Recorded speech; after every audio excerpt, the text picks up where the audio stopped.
El Camino People, the podcast, episode 6.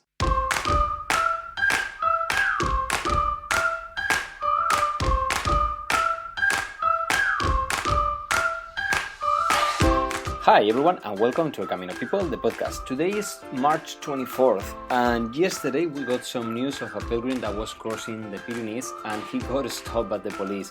Remember, the Camino is in a lockdown. We are not able to walk in Spain. We are supposed to stay at our houses. We can only go out for food or whatever, medical reasons or work that we need.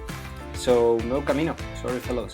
We are gonna have to be waiting for the Camino till probably May or June. But that means, that we are gonna be more willing to do the Camino and with more need of Camino than ever.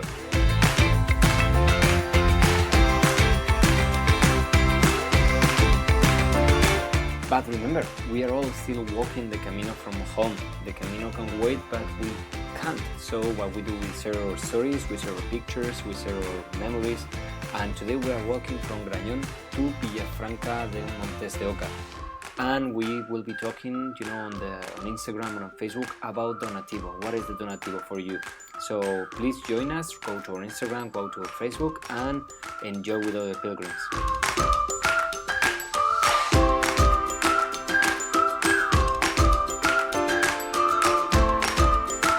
So welcome to El Camino People, the podcast. Today we have a long distance connection.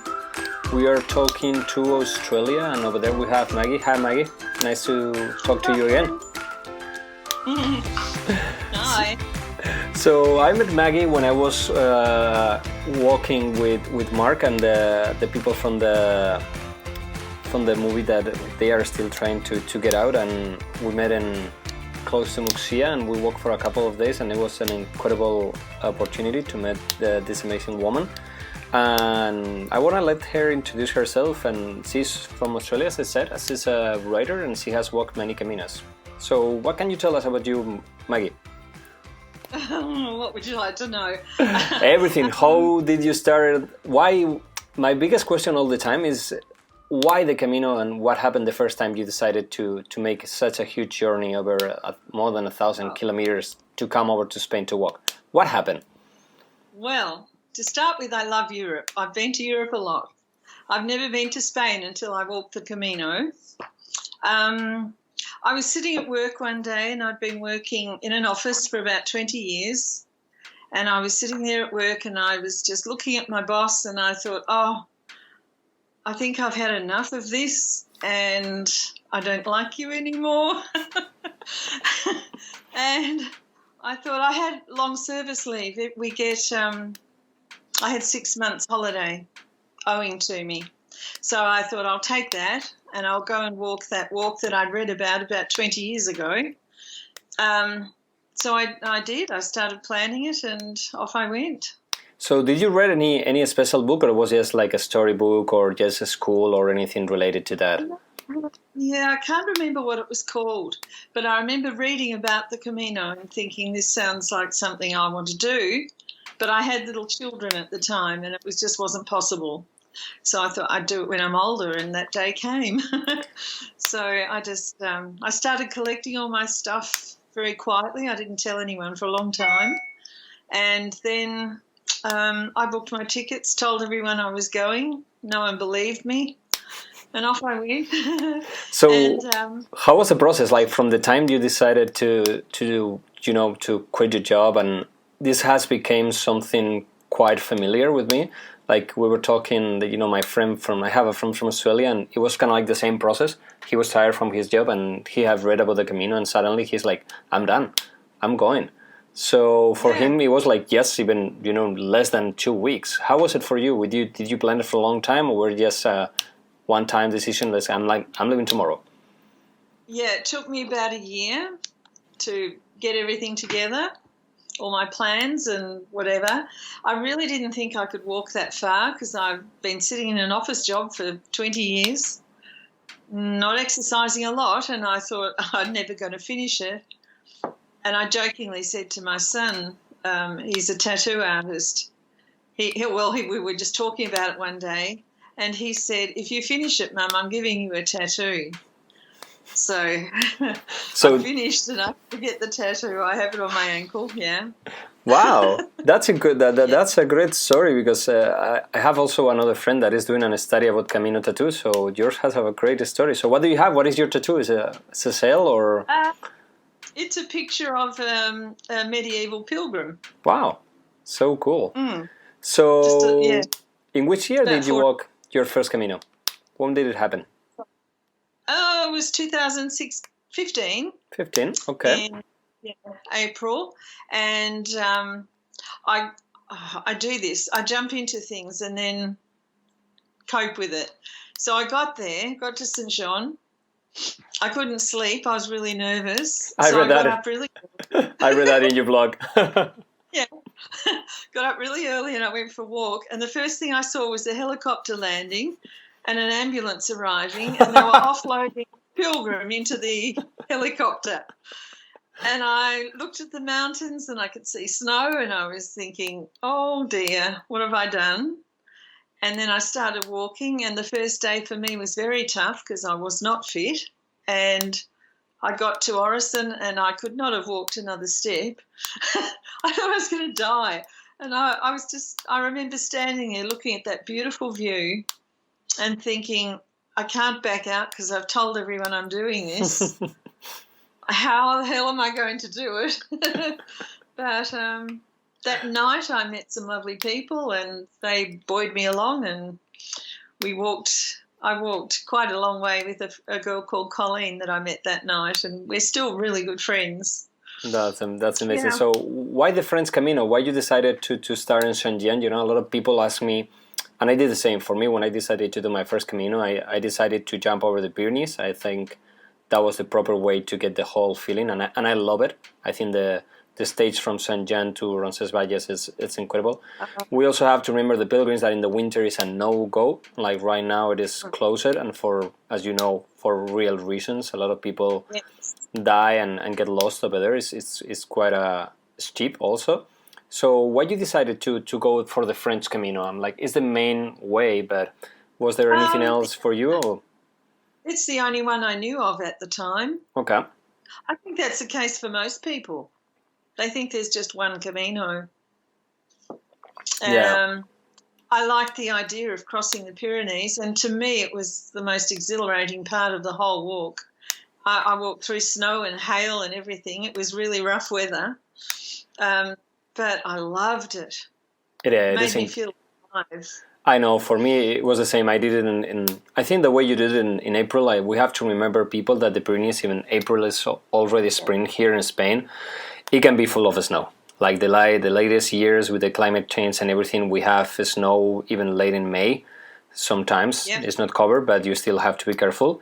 But I think the idea of just going from Saint-Jean to Horizon is incredible, because when I stop in Horizon just for the breakfast, and it's so beautiful. I can imagine staying over there your first night might be an amazing experience.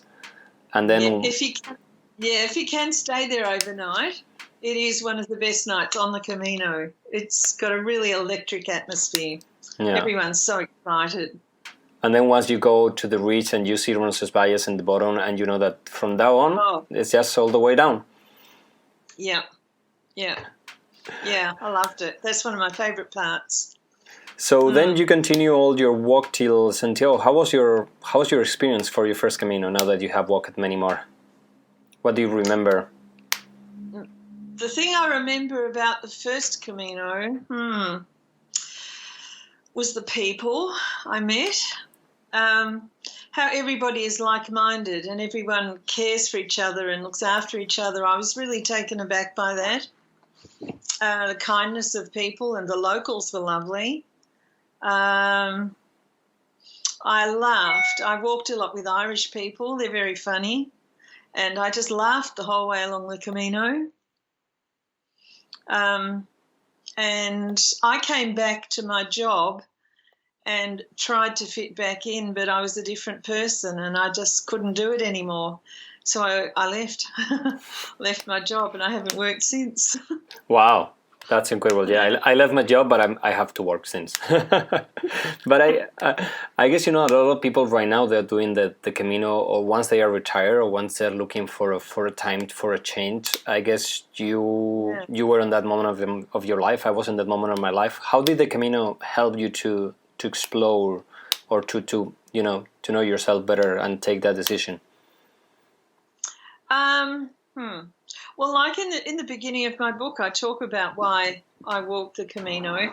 I had become everybody's someone, and I'd lost myself. I was a mum, I was a sister, a daughter, everything. I was an employee. I'd become my job, and I just forgot who I was, and I woke up and thought, I'm sick of just treading water and swimming. I want to live my life instead of sitting at the desk all day. Yeah. So after I had experienced that beautiful outdoor experience and met all these wonderful people, and I realized there was more to life. Yeah, this is one of the things that I know, we know as pilgrims that the real Camino starts when you get back home. That's the hardest part of the Camino, and that's when you realize what you have accomplished and what you have ahead. And people always is like, oh, what is the goal? Is Santiago? I'm like, what is the Camino meaning? I'm like, you have to live it to be able to understand it. And now that you talk about your book, if anyone wants to check, Maggie is a writer. She has 2 books about the Camino, and you can check her website, margaretcaffyn.com.au. So tell us a little bit more about your 2 books. I know you have the Camino Journal, and you have also Walking Back Home, sorry.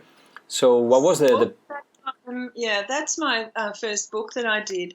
I did that. It's not a diary like everybody else writes. Mm-hmm. I wrote it probably 2 years after I had walked the Camino. It's about the French Camino and my experience on that Camino. It's a retrospective look at what happened to my brain, my body, what was going on in my life, the thoughts I had. And I had 1 or 2 very spiritual experiences while I was walking the Camino, and I write about that. Then I put some coloured pictures in so people could see what it actually looks like. Mm-hmm. And the back half of the book is just hints for people that haven't done it yet and don't know where to start. And I do a lot of public speaking about the Camino. So it's answers to questions that people have asked me at those talks, like where do you stay, how do I know where to go, what do I take, how much does it cost, all that sort of thing. Just practical information in the back. Oh, sounds incredible. Yeah. So how many times have you walked the Camino so far? Sorry? How many times have you walked a different Camino so far? Oh. I don't do the same one, so I've done lots of walking. The French was my first one, and I think that's the best one to do for your first, because I agree with you. Yeah, is so good. Yeah, I believe that the first experience, if you do the French, and if you can do the whole journey from Saint Jean to Santiago, is the best you can get as first time experience. Yeah. Well, I've walked that one. I did the Portuguese Central, the Portuguese Coastal, the Ingles, the Via de la Plata, Sanabres. Went to Murcia. I've done the Santiago Finisterre Murcia area. And then I've walked a little bit in France on the Le Puy and the Vézelay, just little bits. And I've walked parts of the Norte. And I've been over to England and done a tiny bit of the southwest coast, I think they call it, of England. Wow, that's impressive. And also... yeah, but I don't know. I lose track. And I know that you've been living in Spain for quite a while. And how's your Spanish going? Oh, I went to school. I love Santiago, and I've got a lot of friends there now. So I went to stay with a friend there, and I went to school. because we only can go for 90 days. Oh yeah, with the tourist visa, yeah. Yeah. So I went to school. I wanted to stay longer, so I thought the easiest way is to get a visa. Uh-huh. Did the Schengen visa and all those things, and they were too difficult. So I thought, I may as well go to school and learn Spanish if I'm going to live there. So I got a student visa at the age of 64. Wow, incredible! Great for you. Yeah. So I went to school for 4 months. So how was that decision from living in Australia, from walking the Camino, from suddenly being a student with 64 years old in Santiago? And for people that don't know, Santiago is a student city. It's not a big city, but its main way of business is the Camino and also the college that is there. So you can find students or pilgrims, and in this case, we have both in one. Yeah. It's a massive university. Someone told me that it's more than half the population is students. Yeah, it is. It is quite a small town. People think that is the main city of the state, but it's not. It's quite a little city, and it's just students and pilgrims and nothing else really. A few old people scattered in and out. So how was being a student? I guess if it's. I did that for 4 months, and then I had applied for a 4-month visa, and they gave me 6. Okay. So I had 2 months just to travel around or just to have a bit of fun at the end. Yeah, that's the way it should be. And so was it enough 4 months for practice and improve your Spanish, or how was it? Oh, look, I've got an older brain, so it probably takes me longer to learn things. But I thought because I can speak a bit of French, I thought it would be easy. Mm-hmm. It's a really difficult language. It is. I always say that I would rather write in English than in Spanish because it's so much easier to write in English. I can understand most of it. I can read it and I can write it if I have to think about it. But speaking it is very different. My head just can't go around the verbs. The verbs are so hard. It is crazy. I don't know why we have so many times. And also living in Santiago, I'm like, for the ones that don't know, they also have their own language that is Galician. It's just it sounds like Portuguese. Is maybe a little similar to Spanish, but if you talk to an old lady, you wouldn't understand anything. How was it for you? Was that a mix-up or? No, it's really only the old people that speak Galician, just Galician. Most people speak both Spanish and Galician, I found. That's a whole other language. That's another... So how was living in Santiago? For all of us that the longest I have stayed in Santiago is 5 days. How is living on a normal day on Santiago, waking up every day and being able to go to the Obradoiro and see pilgrims every day? And like for me, one of the hardest parts when I finish my Camino is just be living in Pamplona and I always see pilgrims, going. So I always want to jump in and keep walking instead of going back home. For you living at the end, how was it? I'm like, being a pilgrim but not a pilgrim and living in a pilgrim town. It was fun. I really, really loved it. I lived with a local, so I was living as a local. And because I was with local people, I was accepted by everybody there. So I became part of the community quite quickly. I know all the restaurants know me now and whatever. I've seen a lot of Galicia while I was there. My friend Gonzalo drove me around a lot. So I have seen a lot of Galicia, which was fantastic. I did a few side trips too. I went up to A Coruña and I've got a friend down in Oya. So I travelled around a little bit while I was there. I had weekends off, so I could do that. What else? I just loved living there. It was really fun. So, in the end, I was meeting people. If I see on Facebook that they're coming into town, people I know or know of, I would contact them and say, I'll meet you in the square. And when you get there, you look around and all you're thinking of is getting to the cathedral, and you get there and you think, oh, where do I go now? Yeah. How do I find my accommodation? Where do I get my certificate? So I would meet them there and take them to their accommodation, take them down to the office to get their Compostela, and then meet them the next day and do a walk around town with them and show them little secrets of places that I have found there, like where you can get scones with jam and cream, which is a real luxury for us. Uh-huh. But yes, I'd ask them what they want to eat, and they might say curry or something. I know where to get that. Most pilgrims just stick to the tapas bar streets, the main streets. So, I found my way around town. I'd take them to the parks and take them to lovely places to go for coffee and I think all that's my little secret places I've discovered. And they were loving that. That was fun. I really enjoyed it. I met a lot of lovely pilgrims doing that. Yeah, I think that's a great. I try to do the same. I always invite people to contact me or Instagram or Facebook or whatever, and I will show them around in Pamplona or the surroundings. And visiting always with a local, it's always so much better.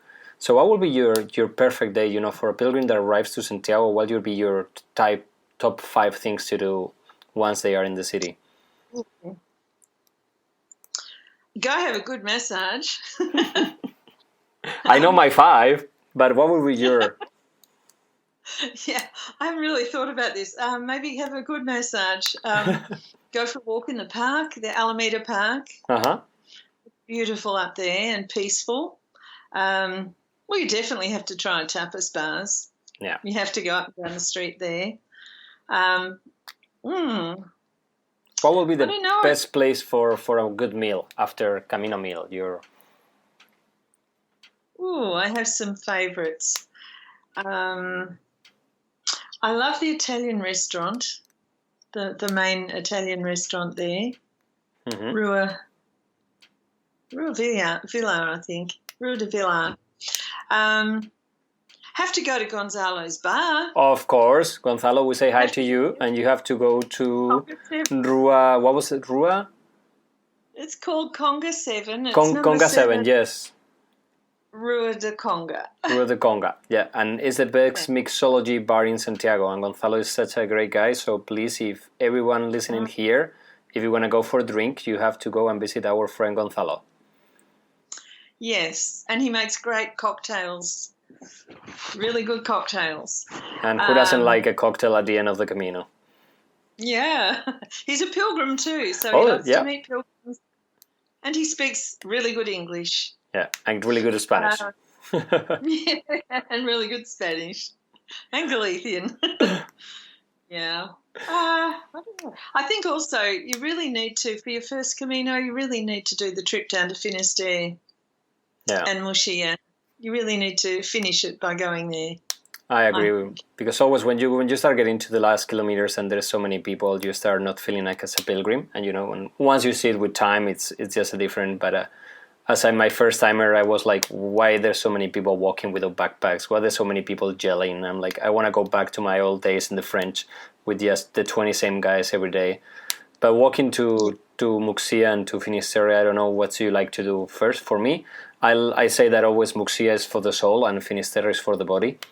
It's kind of like a total different experience. And I always suggest people to do, it depends on what you're looking for. If you're looking for party, just go to Finisterre. If you're looking for time for yourself, go to Muxia. What is your opinion about that?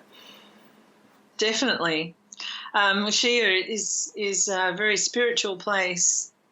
Everybody that goes there says it's really peaceful and they felt really calm there, and it was just a really good ending to a Camino. It's beautiful. I love it there. Yeah, really beautiful place. It is incredible. Yeah. So what plans do you have for your next Camino, for your next book or your next pilgrim experience? Yeah, I'm going to write a book about my 6 months in Spain. Wow. So what is it? It's going to be like a journal? It's going to be like the same as you're walking back home, or is it going to be a new... Yeah, it won't be a day-to-day thing. It'll be about my observations, about the customs and the people I met and what I did each day. I don't know how thick this book will be. The other book that I've got, the Camino Journal, I did that for people who are walking their first Camino, really. Mm-hmm. It's very small. It's like an A5. It's only a small page book and very light. I think it's about 120 grams. Okay. And my son has illustrated it with little pictures. He's an artist. And I've put in some information about the Camino as well. And a lot of people have said to me they wanted to journal, but they never know what to say. Yeah. So I've put in little prompting questions at the top of the page. And so it helps you to walk and to suggestions to write about your Camino every day, something like that? Yeah. The questions are things like, who have you met today? How are you feeling? Write down your feelings at the beginning of the Camino and compare it to how you feel at the end. There's lots of blank pages. There's a couple of pages to scribble on or draw on or put photos in or whatever. Mm-hmm. It's just a very small book. It fits really neatly into a backpack, so it's just a little something to take with you to write in. That's great, because when I walk my Camino, I would love to have written more about it, but I'm not a writer. I'm more a picture and video maker. So once I try to write down, sometimes you have to think too much about what to write at the end of the day, but something like that, it will help a lot of people to put down their thoughts at the end of the day. Yeah. And I also want to write about the Via de la Plata. Wow. When I was going to walk that one, I was looking for information and I could only find one book. And I read it. It was fabulous. Mm-hmm. That's a Piper's book. I think it's called Sinning Across Spain. Really good book. That's the only one I could find. So, everybody tells me, oh, why did you do the Via de la Plata? It's so flat and boring, but it's actually not. And I jokingly say it's not the Via de la Plata. It's mountains. There are two mountain ranges that you have to cross, and it was really tough and quite high, and a few sombreros thrown in there. How long did it take you to finish the Via de la Plata? 6.5 weeks. 6.5 weeks. You did all the way from Seville, or where did you start? Yeah, I went from Seville. From Seville. I walked with the girl I met on my first night on the French Camino at Orison. Wow. And we had only walked 10 days together, and we'd stayed in touch online. So it could have gone horribly wrong, but we did get on really well. So 6.5 weeks with someone you don't know is, interesting, but it was good. But I'm well. And also for people that don't know the Via de la Plata, and some days you can be walking by yourself for 40K without anything. So you really need to know the other person and know yourself to be able to do all of that. It's a very rugged Camino. It's very original and rugged. Mm-hmm. And there's no coffee shops and things. There's none of that. It's not as social. The whole 6.5 weeks, we probably walked in a wave of 20 people and didn't see any other pilgrims. There's about 20 pilgrims. That'd be about it. Yeah. But it's quite isolated, so that's why I didn't want to do that one on my own. Yeah, I guess that's a great decision, And like a lot of people, it depends what you're looking for. As I say, there's one Camino for everyone if you're looking for something. But Via de la Plata is the one that you're looking for, that loneliness, that one-on-one with yourself, and just long days, because some of days are going to be 40K. So you have to be ready to walk. Yeah. The first few days are really tough. It's really tough. It's flat and boring and no trees, nothing. But everybody falls in love with it. I'm like, I don't know what it has, but everybody that I met, I haven't done the Via de la Plata yet, but everybody loves it. I'd do it again in a flash. But it was over 40 degrees on our first 2-3 days. Yeah, probably not the best to start in August or July in Seville. We started mid-September. And it was 40 degrees? Yeah. Wow. It was rugged. Yeah, I bet. Had I known it was going to be like that, I wouldn't have done it. It was actually quite dangerous. Yeah. Yeah, that's one of the things, like for Via de la Plata, you have to do it in the spring. You're going to start walking probably in February with no problem, or even doing it in winter, but doing Via de la Plata in the summer, you have to be ready and prepare because the do. 2 liters a day of water in the Via de la Plata can become 4 liters of water easily. Yeah, you have to carry more. You have to carry a lot more water with you. Mm-hmm. You have to carry food with you sometimes because there's no shops and things. Yeah. And you have to you start off in the heat because it's the south of Spain. Mm-hmm. And then by the time you get to Galicia, it's cold. Yeah. So, we had to cover every aspect of that, clothing-wise. Mm-hmm. So we did carry more.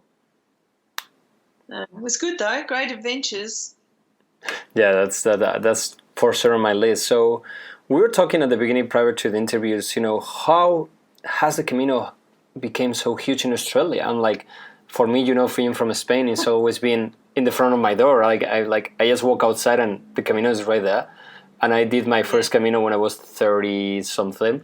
So, but for me, the big question is how the Camino makes it all the way to the other side of the world. And like, I know that now in Australia, there's a huge community of pilgrims. It's growing every year. Every year I see more pilgrims coming all the way from Australia. And first of all, it's not cheap. It's not, you need to have some time. So what is your thoughts about this? Yeah, that's interesting. I think when you have done a Camino and you go back home, it's still, for me, all these years later, there's not a day goes by where I don't think about it. And you can't explain what it's like to anybody unless they've done it as well. That's the biggest problem. There's no way to explain what the Camino is unless you've done it. You need someone to talk to about the Camino. You have to debrief all the time. Yeah. So we have little community groups, and I think that's what's happened. They've grown. And in each capital city and now in all the regional areas, we have little Camino groups. And people come along for dinner or for a walk or whatever we're doing. People that have heard about it and don't know what to do, so they come along for information. Mm-hmm. Or people that walk the Camino and need to debrief and talk to someone about it, or need to keep walking.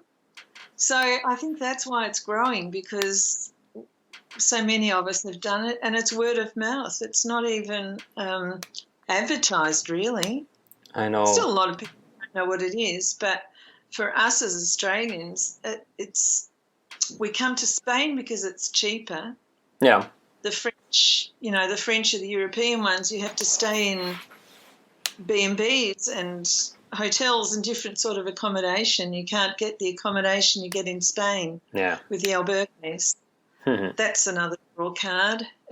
It's people say it's a cheap holiday. It's far from a holiday, but I wouldn't call it a holiday, but it's a fun thing to do. Yeah, and I agree that sometimes, as I always say, the Camino the reasons to start can be different. Some people will do it as a holiday, but if you do the 30 days, I don't know if you agree with me, it becomes something different. Your main reason at the beginning can be, let's go for a walk, and like a cheap holiday, as you say, and it is, we are the cheapest place in Europe to almost go for a holiday. There's no other place in Europe that you can do so much with so less, but if you do the whole 30 days, when you arrive to Santiago, you're a different person, and I'm pretty sure that it wasn't a holiday at all.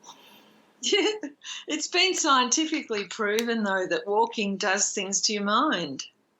I know there's even a research right now here in Spain about how pilgrims, they interview you prior to your Camino, then they interview you once you finish your Camino, and then do another interview in a year. But also they have set a time. You have to walk at least 15 days. I don't know if you agree with me, but I think that's the time when you realize that you're a pilgrim. If you do 1 week, it's just like it's a trip. Once you start getting to the 10-day mark, is when it becomes something bigger. I don't know. Yeah, well, if you're doing the French one, that's about the time you hit the meseta, isn't it? Yeah, that's when it hits you. The meseta does your head in, yeah. Oh. So meseta is where my whole being just changed totally. Yeah. I completely changed into a different person on the meseta. Yeah, I know when people complain about the meseta, I don't know why. I'm like, for me, I have also such incredible, memories from the meseta walking. It's so beautiful, even for the summer. I remember the hard, sunny days and super hot, but I had such a great memory from Meseta. I don't know why people jump over by train or bus. I'm like, unless you don't have the time. But even though I'm like, I would rather spend time visiting that amazing landscape. Yeah, the Meseta has a magic. Mm-hmm. So anyway, you talk about all these pilgrim communities. For any other pilgrims listening to us, and from all over the world or from Australia, like, what information, how they can contact them, how they can become part of that community. Yeah, there's we have a society in Australia, and it's called, oh gosh, now you've got me, the Australian Friends of the Pilgrims. I don't know. Australian Friends of the Camino. Friends of the Camino. Yeah, Australian Friends of the Camino, and the website is 3afotc.org. Australian Friends of the Camino. So you can visit the website and check it up, and it has all the information. And they will put you onto a group that's closest to where you're living, perhaps, or they'll be able to help you with information. And if not, you can always call Maggie or me, and we will get you in touch with them. You can always check the website or on Facebook. She's super active on Facebook, helping every pilgrim out there. I'm always seeing your post. It's one of the things that it is incredible how we can. There's no way we can unplug from the Camino. I'm like, people ask me, and all my friends they hate me because every day, living in Pamplona, it's like, oh, pilgrim there, pilgrim not here. I don't know if for you it's the same. I'm like, and now this has become I'm committed to the whole Camino. I'm like, we are doing a lot of projects here. I don't know if it's the same for you. I'm like, it's like I need my Camino doses every day. Yes, I think about it all the time. I read everything I can. I'm on lots of Facebook sites and chatting. And I've met so many beautiful people. I've just had a weekend in Sydney. I flew down to Sydney and stayed with a pilgrim I met in a bar, stayed with her. And then I went to see Dan Mullins, who's an Australian singer. He's singing in a bar and pub in Sydney. And I don't know, I just got friends all over the place now. It's great. And you can go and talk stuff. And it's incredible, because you and I, we just met for a couple of days, and it became some kind of a weird friendship that, the pilgrims, like the other person is like you. It has the same craziness, it has the same love for the Camino, and that's the beauty of the Camino, that, people are bond because we all have kind of like, being so different, we are so similar. And you can go, it's such a beautiful community because I even traveled some places and I met pilgrims over there. They help you, they guide you, they do whatever way. We will get out of our ways to help any other pilgrim. Yes. So it's an instant friendship too. You tell them your deepest secrets. Yeah, it is incredible how you open yourself to people in the Camino. You tell them things that you wouldn't even tell your friends. It's something incredible, yeah. It's a great bond. I love it. I love it too, yeah. Incredible. So anyway, thank you so much. I'm so lucky. What? Sorry. I feel so lucky that I've done all of this. I know. I'm the same way. I'm like, I don't know, some people tell me, like, as you say, and we talked in the beginning of the interview, like, you don't know what it is until you've done it. Because there's no really way to explain it. I'm like, I remember the first time I met you guys when we were going to Muxia, and it was like, I already know you from all my life. And now it's like we have that weird connection. We were from all over the world, all different, and all at the same time so close. And it doesn't matter your religion, your beliefs, your age. It's just, and that's the beauty of the Camino. Maybe that's what it is, because everybody is equal. We're all experiencing the same thing at the same time. We're all exhausted, we're all tired and aching, and we're all laughing at the same time. And maybe it's such a leveler. It doesn't matter who you are. It is. So for you, nowadays we've been researching a lot, and a lot of people have become, they call what they call the silver seniors, and you are super young in heart. And I know, but a lot of people is having, problem from a working life to a non-working, being retired, and a lot of people is having these times of the life. And you, with your story, what would you be your suggestion for people out there that they are looking what will be your suggestions, to help them and go to the Camino, try it, and it will change it? What will be what will you tell them? Well, the first thing is don't wait until you think you can do it. I worked with cancer patients, so I used to see people coming in every day, really scared for their results and things.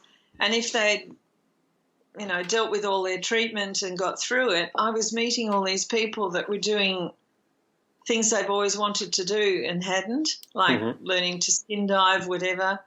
They were walking across France, doing all these fabulous things that they've always wanted to do, but having a health scare like that has prompted them to realise what's important in life and appreciation of life. So I looked at that and thought, I'm going to do this while I can. Even though I wasn't ready for retirement, I just thought, you never know, it's around the corner, so just get up off your bum and go do it. I mean, you see 80, 90-year-old people walking the Camino. If they can do it, you can. Yeah, and you see 5 years old doing it too. So there's no, people in a wheelchair, people with no legs, people blind. Like, there's no reason. Yeah. Yeah. And it's just such a fabulous thing to do, to ground yourself and bring you back into who you are as a person and make you appreciate the people around you, your family, and make you appreciate what you've got. It does all those things. It is. Just it is. Walk. It is. It's incredible. Yeah. Instead of investing your money in some other stuff, invest your money in yourself and go and walk the Camino. And take time out for yourself. Look after yourself. Change. Yeah, I think that's one of the things that we don't take time nowadays for ourselves, and that's the beauty of the Camino, because it's the first time that you have no other. Even with so many people complain about the French being with so many people, but even in walking the French, you're going to have so many hours of just walking with yourself, and I think that's the hardest part for everyone nowadays, just to be with your own self and discover who you are. So yeah. A lot of people are scared of that. But isn't it interesting when you see them starting, everyone's so eager and excited and they're all racing ahead, and then by the end of it they're so relaxed they don't want to finish. They start slowing right down. I know. The saddest moments becomes the happiest moments when you arrive to Santiago and you know that it's over, but it has begun. It's just so weird that, you have to live it to know what it is. Anyway, thank you so much, Maggie. I hope that everything goes well and we can see each other. And anyone out there, if you need any questions, Maggie is super active on Facebook. Go read her book or contact any of us and we will love to help you. Anyway, Maggie, thank you so much. Buen camino and Ultraya. Thanks, Jose Marie. Bye-bye. Bye.